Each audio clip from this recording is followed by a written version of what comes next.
我叫 Jessica， 我是波兰人，我老公是天花屏的人，这是我们的全家福。2010年，抱着学习英语的念头，浙江农村小伙任栋旭在网上认识了波兰美女杰西卡，两人从陌生人变成了恋人。2012年夏天，杰西卡独自一人来到中国见面。同年年底，两个人在浙江当地民政局领取了属于他们的跨国结婚证。婚后，杰西卡离开了波兰，和任栋旭一起定居在中国的乡村，还先后为任栋旭生下了2个可爱的混血宝宝。大家好，我是南风，今天我们去看看这对跨国婚姻的故事。1989年7月31日，任栋旭出生在浙江省湖州市安吉县天荒坪镇的马集村。安吉是中国鼎鼎有名的竹乡，而任栋旭所在的马集村更是被郁郁葱葱的竹林层层环绕。当地人多以竹子为生，靠山吃山。任栋旭的父亲同样是一位木匠，依靠制作竹制品来维持家庭生计。任栋旭是家里唯一的孩子，父母对他抱有极高的期望，他们期盼儿子能够专心致志地读书，将来考取功名，走出家乡，从而找到一份体面又安稳的工作。然而，任栋旭对读书这件事儿却提不起什么兴趣，他反而拥有一双灵巧的手，动手能力特别强，这很大程度上是受到了父亲从小的影响。任栋旭也喜欢用竹子做一些竹制品，他很小的时候就会用木匠的工具，即便是没有父亲帮助，他也能制作出一些新鲜的竹具。上高中后，任栋旭的学习成绩处于中下等，那个时候他已经打算走艺术生的路线了，主学美术，希望自己将来能够成为一名设计师。可是想要考大学，文化课成绩肯定不能落下太多。2007年3月，眼看着距离高考就剩下3个月了。此时，任栋旭所在的高中为了拉高升学率，班主任们开始劝退那些学习成绩差的同学。班主任告诉同学们，你们学习成绩那么差，即使参加高考也是滥竽充数，根本考不上，还不如提前到社会上寻求一份谋生的工作。听了班主任这么一说，本就对学习不感兴趣的任栋旭选择了放弃，就这样，任栋旭辍学了。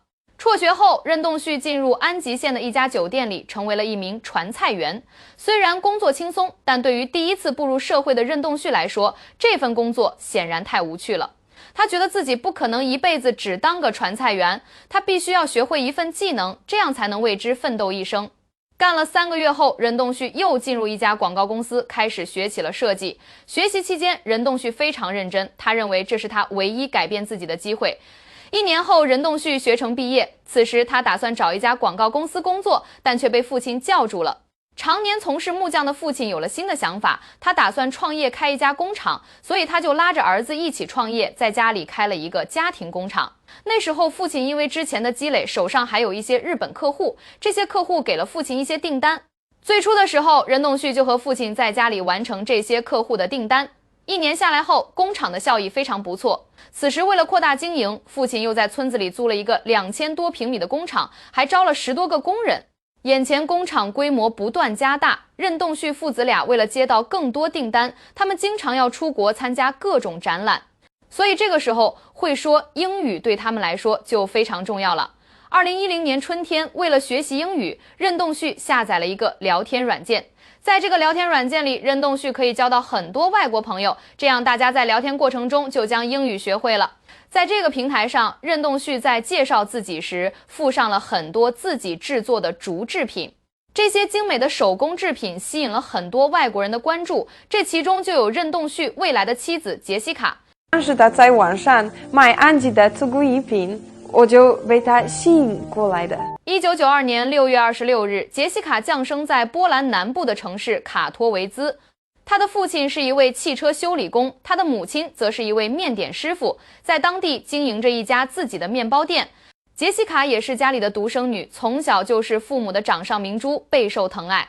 2009年，杰西卡考入了波兰的一所大学，学习的专业是英语专业。和任栋旭一样，杰西卡在聊天软件上也是为了学习英语，可是她却被任栋旭的竹制品吸引了。杰西卡主动和任栋旭开始了聊天。在得知任栋旭来自中国后，杰西卡很惊讶。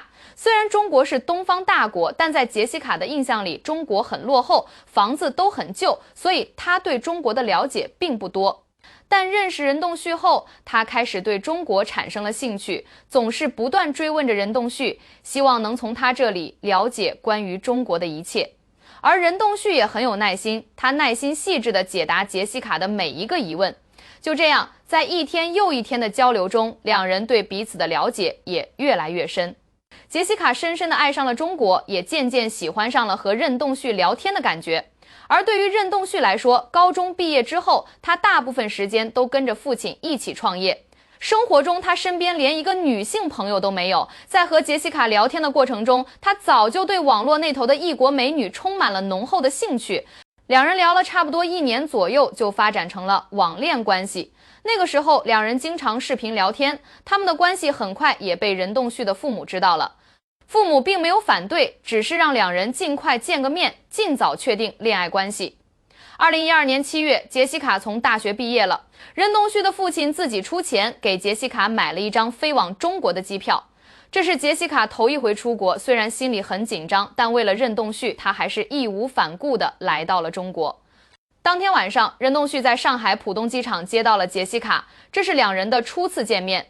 杰西卡丝毫没有表现出害羞，她飞快地跑向任栋旭，紧紧拥抱了这位初次见面的男朋友。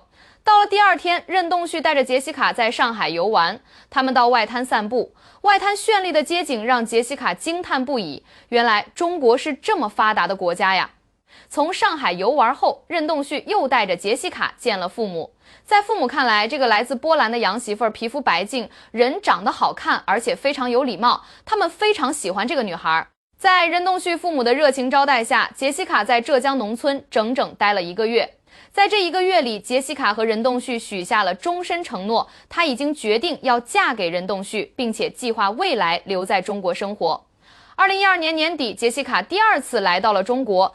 这一次，她在波兰办理好了单身证明，带着父母的祝福，和任栋旭一起在浙江当地的民政局领取了属于他们的跨国结婚证。2013年3月，杰西卡的父母也专程从波兰赶到了中国。在父母和亲友的见证下，任栋旭按照中国传统习俗迎娶了波兰女孩杰西卡。这场跨国婚礼吸引了10里8乡村民们的关注，大家都想来看一看这个洋媳妇儿到底长什么样。其实杰西卡并不算我们印象中典型的北欧美女，她身高不到1.7米，站在任栋旭面前显得非常娇小，而且性格也十分内敛含蓄。非常乖巧懂事，这场婚礼在当地传为佳话，大家都充满了好奇，任家迎娶这位洋媳妇究竟花费了多少？实际上可以说是1分钱都没掏，杰西卡没有索要任何彩礼。当时任栋旭家里的条件也比较一般，在县城里连1套房子都没有，唯一的一辆车还是用来拉工人的面包车。所以说杰西卡之所以爱上任栋旭，压根儿就不是图他的钱。结婚之后，杰西卡就留在了中国，跟着丈夫任栋旭在中国农村生活。那个时候杰西卡还没有拿到绿卡，也没法出去工作，她只能整天待在家里。一个外国女孩生活在中国农村，这种百无聊赖的生活可想而知。但是杰西卡并没有任何抱怨，在她看来，只要丈夫在，她就不觉得无聊。2016 3月，杰西卡在杭州为任栋旭生育了一个混血女儿。生女儿时，婆婆一直照顾着杰西卡，然而婆媳两人却在坐月子这件事上产生了不少分歧。在波兰，女性生产之后并没有坐月子的习俗，但婆婆担心儿媳会因此落下病根，她坚持要求儿媳必须坐月子，并且限制了儿媳的活动自由。尽管婆媳为此争吵不休，但任栋旭心里明白，母亲这么做也是为了妻子好，所以他在中间尽力劝和。有了孩子后，任栋旭拿着多年积攒的钱，在安吉县城买了一套房子。此后，他便和妻女生活在县城里。2018年冬天，任栋旭和杰西卡带着混血女儿去到了波兰。这是杰西卡最后一次回到波兰。当时老丈人一家看到混血宝宝后非常开心，每天都围在这个宝宝身边。而让任栋旭难以忍受的是，老丈人宝刀未老，整天拉着他喝伏特加，本就不胜酒力的任栋旭苦恼不已。他们在波兰待了1个月后就匆匆回国。2019年12月，杰西卡又在安吉县妇幼保健院里生育了一个混血儿子。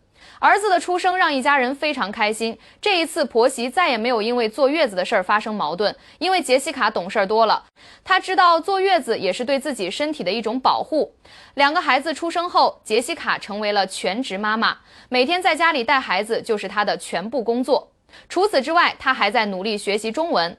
2020年5月，杰西卡终于成功申请到了中国绿卡，对她而言，这真是一个天大的好消息。拿到绿卡之后，她终于可以在中国合法工作了。2020年9月，杰西卡在安吉的一所幼儿园找到了一份英语外教的工作。这下可好了，她终于能够外出工作了，也终于可以自己赚钱了。至于自己的2个孩子，则都要靠任栋旭的母亲帮忙照看了。2022年3月30日，任栋旭在抖音上发布了一则短视频。视频中，一向忙碌的任栋旭回到了家中，特意下厨给媳妇儿和混血宝宝们制作了一道美食。从视频中能看出，一家人的生活非常幸福美满。如今，任栋旭和杰西卡结婚已经整整14年了，他们的婚姻依然甜蜜如初，十分幸福。杰西卡在中国生活也已经有10多个年头了，她的中文水平有了非常明显的进步，已经可以流利地和中国人进行日常交流了。只不过自从上次离开波兰后，杰西卡已经4年多没有回过波兰了。作为独生女的她，心里头特别惦记着自己的爸爸妈妈，祝福他们以后越来越幸福美满。接下来我再介绍一下波兰这个国家。波兰到底是怎样一个国家？波兰曾从世界地图上消失了123年之久，直到1918年才重新独立。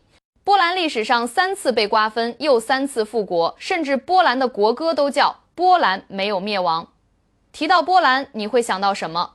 提到波兰，可能很多人想到的就是德国闪击波兰，史称波兰闪击战，开启了第2次世界大战。仅仅26天，德军就占领了波兰全境，速度之快，效率之高，在当时震惊了全世界。但是波兰从未正式向德国投降。现在的波兰是一个世界中等强国，是全球第20大商品和服务出口国，出口总额约占国内生产总值的45%。波兰还是世界第2大家具生产国，仅次于中国，约90%用于出口。波兰是全球第3大苹果生产国，每年收获超过300万吨苹果，仅次于中国和美国。波兰的银行业也很发达，拥有中欧规模最大的银行业。波兰北部马尔堡的条顿骑士团堡是世界上最大的城堡，其占地面积为18.04公顷。波兰是全球候鸟的重要栖息地之一，全球约1/4的白鹤分布于此。卡奇米日3世是波兰历史上唯一享有大帝称号的国王。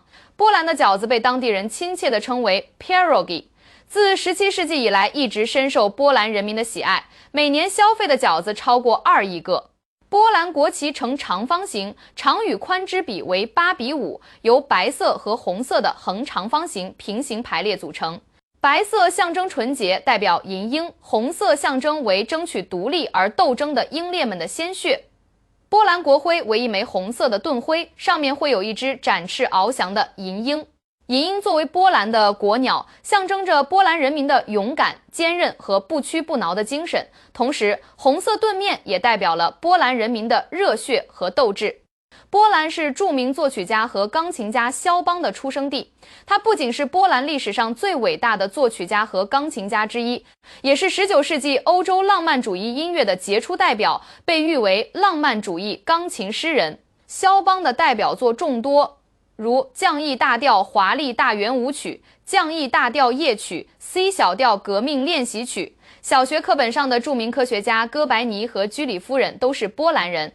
哥白尼是波兰天文学家、日心说的创始人，他在《天体运行论》一书中详细阐述了日心说，即太阳是宇宙的中心，地球和其他行星都围绕太阳公转。居里夫人是波兰裔法国籍女物理学家、放射化学家，她在放射性领域的研究取得了重大突破，不仅发现了钋和镭2种新元素，还开创了放射性理论。她因在放射性领域的杰出贡献而2次获得诺贝尔奖，成为历史上首位2次获得诺贝尔奖的女性科学家。波兰文学在世界文学史上占有重要地位，波兰文学的代表人物众多，如诺贝尔文学奖得主亨利克显克维之，他的作品《你往何处去》深刻描绘了古罗马帝国的兴衰。而弗拉迪斯拉夫·莱蒙特则以《农民》一书真实地反映了波兰农村社会的变革与农民的命运。2023年，波兰的国内生产总值约8080亿美元，人均国内生产总值达到了约21400美元。波兰的人均国内生产总值与希腊和斯洛伐克等国相近，波兰的社会福利体系相对完善，波兰人可以享受免费的公立医疗服务。波兰实行12年义务教育制度，每个在波兰的孩子，无论是否是波兰公民，只要年龄小于18周岁，都可以申请每月500兹罗提的补贴。在波兰，父母双方通常有权享受育儿假，单胎家庭父母双方共同享有约9个月的育儿假，而对于多胎家庭，育儿假时长会相应增加。在育儿假期间，父母可以获得一定的津贴或补贴。波兰的父亲还享有陪产假，陪产假的时长通常为2周左右。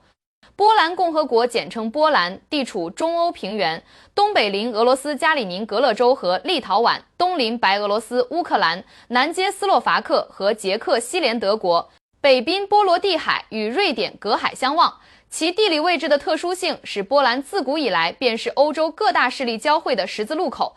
波兰的国土面积312679平方公里，位居欧洲第10。截至2023年1月，总人口约3774.9万人，主要为波兰族。此外，还有德意志、白俄罗斯、犹太等少数民族。多数居民信奉罗马天主教，官方语言为波兰语，首都华沙。波兰作为一个拥有悠久历史和丰富文化遗产的国家，其旅游资源丰富多样，吸引着来自世界各地的游客。克拉科夫是波兰的文化重镇，也是国内游客访问量最大的城市之一。这座城市保存了大量的中世纪建筑和历史遗迹，是波兰黄金时代和文艺复兴时期的见证。瓦维尔城堡作为波兰王室的长期住所，不仅是波兰历史的重要象征，也是欧洲最大的城堡建筑群之一。城堡内收藏着丰富的艺术品和历史文物，让游客能够深刻感受到波兰的辉煌历史。弗罗茨瓦夫是波兰最古老的城市之一，拥有独特的建筑风格和丰富的文化遗产。小矮人雕像是弗罗茨瓦夫的标志性景观之一，这些形态各异的小矮人雕像散落在城市的各个角落，为城市增添了几分趣味和神秘感。华沙是波兰的首都，也是一座充满活力和现代气息的城市。虽然老城在2战中遭到严重破坏，但战后得到了精心重建，如今已成为波兰民族精神的象征之一。华沙老城的建筑风格独特，融合了古典与现代元素，让游客仿佛穿越时空，回到了波兰的黄金时代。当然，波兰还有许多其他值得一游的著名城市。格但斯克是波兰北部的海滨城市，拥有美丽的海滩和悠久的历史遗迹。波兹南是波兰的文化中心之一，拥有众多博物馆和艺术画廊。卢布林以其古老的城堡和宁静的氛围而闻名。托伦则是哥白尼的故乡，游客可以在这里了解到这位伟大科学家的生平和贡献。什切青则以其独特的地理位置和丰富的文化活动吸引着众多游客。波兰的经济表现近年来持续强劲，制造业是波兰经济的支柱产业之一，特别是汽车制造业。德国的主要汽车制造商如大众、保时捷、宝马和奔驰等都在波兰设有生产基地。此外，波兰还吸引了法国的雪铁龙和标致，以及美国的道奇、克莱斯勒等汽车企业的投资。波兰地势平坦，国土大部分处于低矮的波德平原，略有起伏，平均海拔173米。地势南高北低，中部下凹，北部多冰河湖，南部有低丘陵，靠近捷克边境为苏台德山和贝斯基德山。波兰的平原地区占据了国土面积的很大比例，这也是波兰被称为平原之国的原因。波兰的气候介于东欧大陆性气候和西欧海洋性气候之间，全境基本上属由海洋性向大陆性气候过渡的温带阔叶林气候。波兰全年气候温和，冬无严寒，夏无酷热。波兰拥有丰富的矿产资源，煤、硫磺、铜、银产量和出口量居世界前列。目前以探明硬煤储量644.2亿吨，褐煤232亿吨，硫磺4.9亿吨，铜银30.3亿吨。此外，波兰还有新铅、天然气、盐琥珀等其他资源。波兰琥珀储量丰富，价值近1000亿美元，是世界琥珀生产大国。波兰拥有著名的维利奇卡盐矿，建于13世纪，地下有整个城镇，里面有疗养院、剧院、教堂和咖啡馆等。从楼梯到枝形吊灯的所有物品均由盐制成。波兰的森林面积广阔，森林覆盖率达到 29.6%， 为波兰的生态环境提供了良好的保障。波兰的历史可以追溯到约公元前700年的斯拉夫人。6至10世纪中叶，西斯拉夫人的一支波兰人逐渐在东欧平原形成部落联盟，并开始建立国家。皮亚斯特王朝作为波兰历史上第一个封建王朝，大约从870载开始统治波兰，直至1370载王朝绝嗣。11至15世纪是波兰的鼎盛时期，与立陶宛联合形成的波兰立陶宛联合王国，如同欧洲的坚实盾牌，成功抵御了金帐汗国的侵袭，并一度成为欧洲面积最大的国家。波兰不仅是东欧的军事重镇，更是文化的先锋，是东欧第一个接受文艺复兴洗礼的国家，艺术、科学、哲学等领域都取得了显著的成就。然而，从17世纪中期开始，波兰因受到俄罗斯和普鲁士等邻国的崛起而逐渐衰弱。1772载、1793载和1795载，波兰3次被俄罗斯帝国、普鲁士和奥地利帝国瓜分。国家因此灭亡，在欧洲地图上消失了123载之久。第一次世界大战结束后，波兰得以复国。然而，在第二次世界大战中，波兰再次被纳粹德国和苏联两个强大邻国夹击，国家再次陷入动荡。二战后，波兰建立了波兰人民共和国。1989载，波兰的团结工会获得政权，开始实行民主制度，改国名为波兰共和国。此后，波兰逐步融入欧洲一体化进程，于1999载加入北约，2004载加入欧盟。波兰这个历史悠久、文化丰富、经济活跃的国家，以其3次被瓜分又3次复国的历史，展现了波兰人民的顽强和不屈。您是否曾踏足过这片土地，感受过它的魅力？或者您是否已经计划好了一次波兰之旅？如果是，您最期待探索哪些地方？欢迎评论区留言分享。感谢大家观看今天的内容，咱们下期视频见。